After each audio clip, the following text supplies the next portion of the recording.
Hello and welcome to Frost Over the World. I'm Hamish Macdonald, standing in for Sir David. Later in the programme, the Prime Minister of Thailand on this week's bloody protests in Bangkok, the UN's envoy to the hidden land of North Korea, and the best-selling novelist Ian McEwan. But first, the week's top story is, of course, the deteriorating relations between Barack Obama's USA and Benjamin Netanyahu's Israel. President Obama has intervened to try to cool the tensions between the two countries over Israel's plans to build more homes for settlers near East Jerusalem. The announcement was made during a visit to Jerusalem by US Vice President Joe Biden and was condemned as insulting by Secretary of State Hillary Clinton. Well, Israel's Prime Minister Benjamin Netanyahu has apologized about the timing of the announcement, but has not retracted the plan. President Obama has insisted that there is no crisis in the Israel-US relationship, while Israel's ambassador to the US says the relationship is at its worst level for 35 years. So what's going on? In a minute, I'll be talking to Saeb Erekat, but joining me now is the former US ambassador to the United Nations, John Bolton. Thanks very much for coming in. Is this a crisis or a blip? Well, I think it's not an issue over housing. I think that's simply the proximate cause. I think what has happened, however, is that we now see what the Obama administration's real view of the relationship between the United States and Israel should be. And I think you have to read this or understand this through Obama's view of the U.S. role in the world. He is a very different kind of president than we've had at least since Franklin Roosevelt. I think he sees America not as a leader in the world, but simply as one among many. And I think he sees the privileged position of the United States as not something to be terribly proud of. So therefore, allies of the United States that might be seen to be in a privileged position are not necessarily going to get the advantage of that. I think Israel is going to be the first to see the pain here. Can Benjamin Netanyahu afford to pick a fight with the United States then? I don't think he's picking a fight with the United States. I think he's picked a fight with Barack Obama. I think we see overwhelming public support, certainly support on both the Democratic and the Republican side of the aisles in Congress for Israel. But obviously Obama is president for the next 3 years, and he'll be dictating the policy to the extent he can within his political limits. But there is really only going to be one winner in that, isn't there? Well, I don't know who the winner is going to be. I think it's clear that Netanyahu's policy has failed.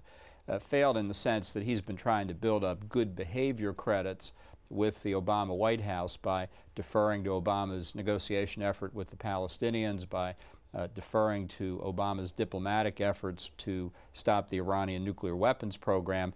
I think it's clear now there's simply no point to that because he hasn't built up any good behavior credits. You mentioned Iran there. There are those that say that this is really a double game, that the bigger picture is about Iran and the US relationship with Iran as well as the Israeli relationship with Iran. Do you subscribe to that view? Well, what I worry about more than anything else in the region is Iran's quest to get deliverable nuclear weapons. And I think that the real plan B for the Obama administration that comes after their failed diplomacy and after what will soon be a failed effort to get international economic sanctions that will stop Iran's nuclear program, the real plan B is that the Obama White House is prepared to live with a nuclear Iran. I think that's a catastrophic mistake for the United States, for Israel, for the Arab states in the region.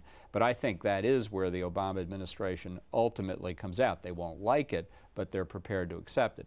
That really puts the focus on Israel and whether they're prepared to live with a nuclear Iran. Do you think that the US can deal credibly with the Iran issue unless it at least starts moving towards some kind of process as far as Israel and the Palestinians is concerned? I don't think the two have anything to do with one another. I think if Mahmoud Ahmadinejad got his fondest wish tomorrow and Israel disappeared from the map, Iran would still be pursuing nuclear weapons because its reason for that goes well beyond its disdain for Israel. It has to do with Shia Islam's place in the Muslim world. It has to do with Persian Iran versus its Arab neighbors. It has to do with Iran's role in the larger world.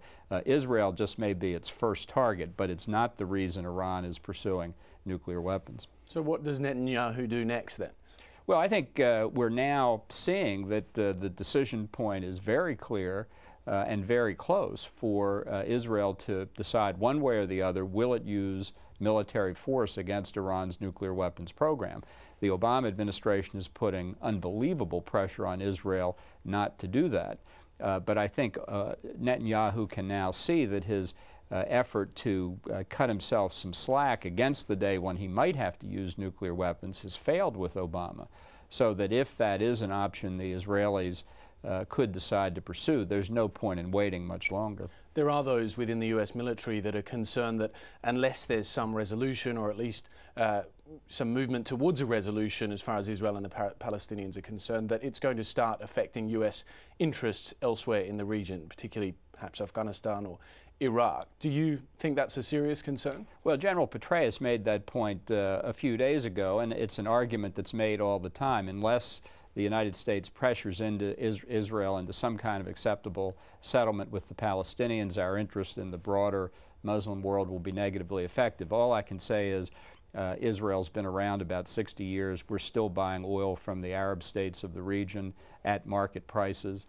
So I think this linkage is a convenient excuse for some people, but I don't think it's a real causative factor in international relations. Politicians, it doesn't seem to matter which ones we speak to, always express hope as far as Israel and the Palestinians is concerned. I don't express much hope. You know, you have to have, for diplomacy to work, you have to have interlocutors that can communicate with one another and can make and deliver on their promises. And the unfortunate fact for the Palestinian people is that today they don't have leaders, certainly not in Hamas, but not in the Palestinian Authority either, who can make the hard decisions or carry them through. That's one reason I believe the whole notion of a two-state solution has fundamentally broken down. It's not workable at present, and that the real answer for the betterment of the Palestinian people, for their own economic livelihood, would be to go to what I call a three-state solution, have Egypt take over the Gaza Strip again, and have some arrangement on the West Bank whereby Jordan exercises sovereignty over Arab territories there. I think that would be the best for the Palestinian people. It may not be the best for ideological, political leaders in the region, but for the average Palestinian, I think they'd be much better off. Do you think the situation is going to escalate as it is? You don't sound particularly hopeful about it all. No, I think it's very risky, but I think the biggest risk to peace and security in the region is Iran with nuclear weapons. You know, Iran is an equal opportunity supporter of terrorism. It supports Hamas, which is Sunni. It supports Hezbollah, which is Shia. It supports terrorism in Iraq. It supports Taliban in Afghanistan. It threatens the stability of other regimes in the region. All of its behavior gets much worse once it gets nuclear weapons. I think the Arab governments in the region understand that. I don't think they want Iran to have nuclear weapons any more than the United States or Israel do.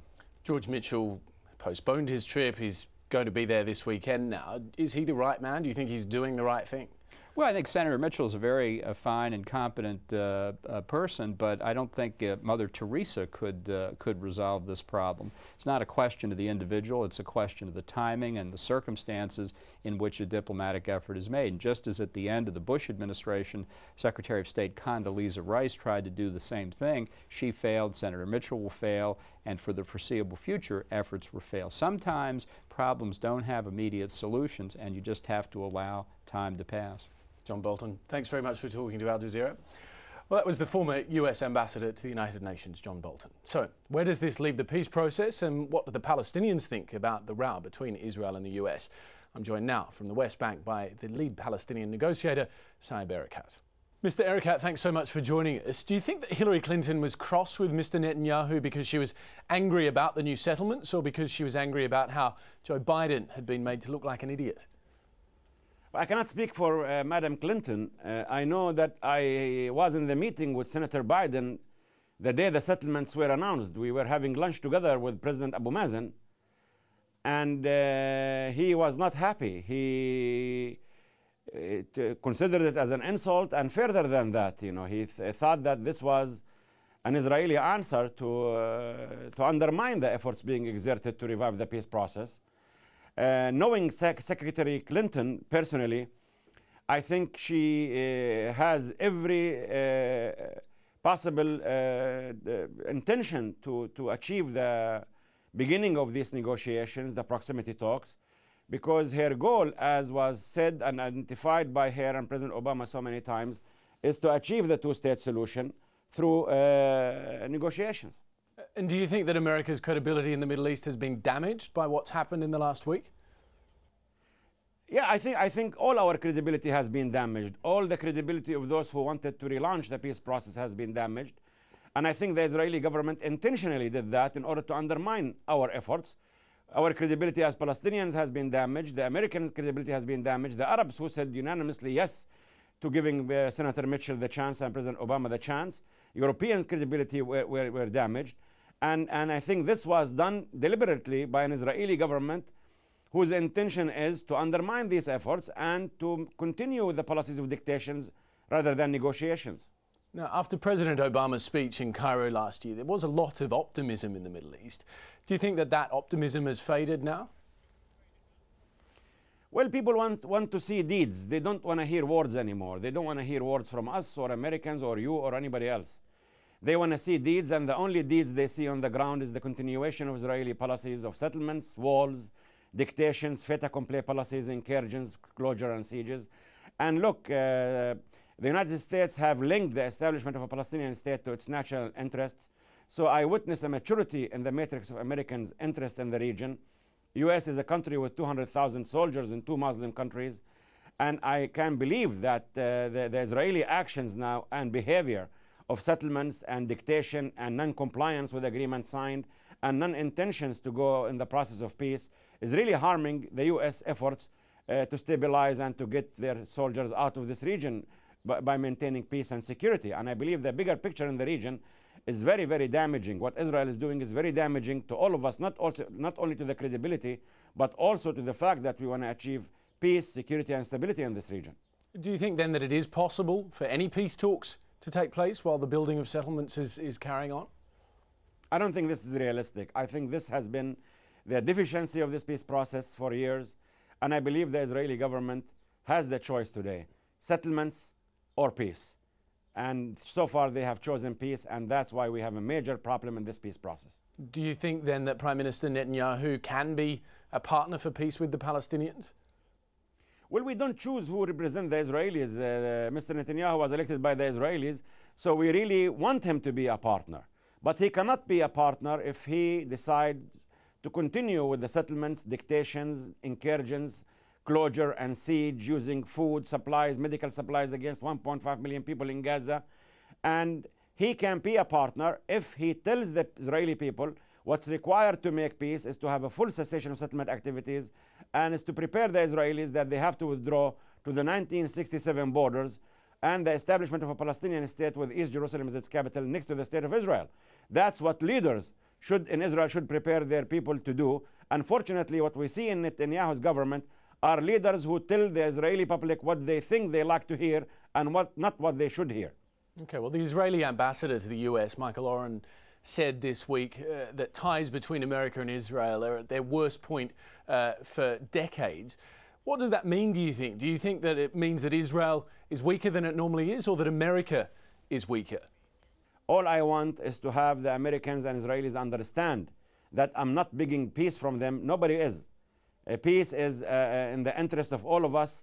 I did not wake up one morning and felt my conscience aching for the Israeli sufferings, that I sit with them, that I want to make peace with them. Neither did they. Neither did President Obama. When he speaks about 2 states, he realizes that this is part of America's national interests. And I hope and pray that the Israeli matrix of interests will mature and grow to the extent whereby peace and stability will be much cheaper than war and conflict. So far, the Israelis are showing the opposite, the Israeli government. And I hope that the Israelis would understand that achieving the 2-state solution is an interest for Israel as well. You talk about achieving peace between Israel and the Palestinians, but there's also obviously a peace problem between the Palestinians and the Palestinians. Hamas held their day of rage this week, and there's already talk of a 3rd intifada arriving. Do you think that your group, Fatah, can prevent the Palestinian people from descending into violence? Well, that depends. First of all, I agree with you. We have a deep wound in our hearts with this coup d'etat continued by Hamas in Gaza. This coup d'etat by Hamas in Gaza has become the sword in Netanyahu's arms over our necks. He told Vice President Biden, who shall I make peace with, Gaza or the West Bank? Now, I believe if the Israeli government continues pouring oil to the fire by dictation, incursions, settlement activities, home demolitions, attacks of the religious sites, I believe that these are the causes for the pressure cooker situation which exists now. And in order to begin a process of de-escalation and deconfliction, what we need to see is Israel stopping such policies and giving peace a chance. That's the answer. These policies of Israel are the cause for this pressure cooker situation on the ground, and we urge the international community to begin a process of de-escalation, deconfliction, by having the Israeli government stop such policies of home demolitions, settlements, walls, dictation, and give Senator Mitchell and President Obama the chance they deserve in order to make peace. Saeb Erekat, thank you very much indeed for joining us. We're very grateful. Thank you, sir. In a moment, I'll be joined by Thailand's Prime Minister after a week of blood on the streets of Bangkok. After this short break.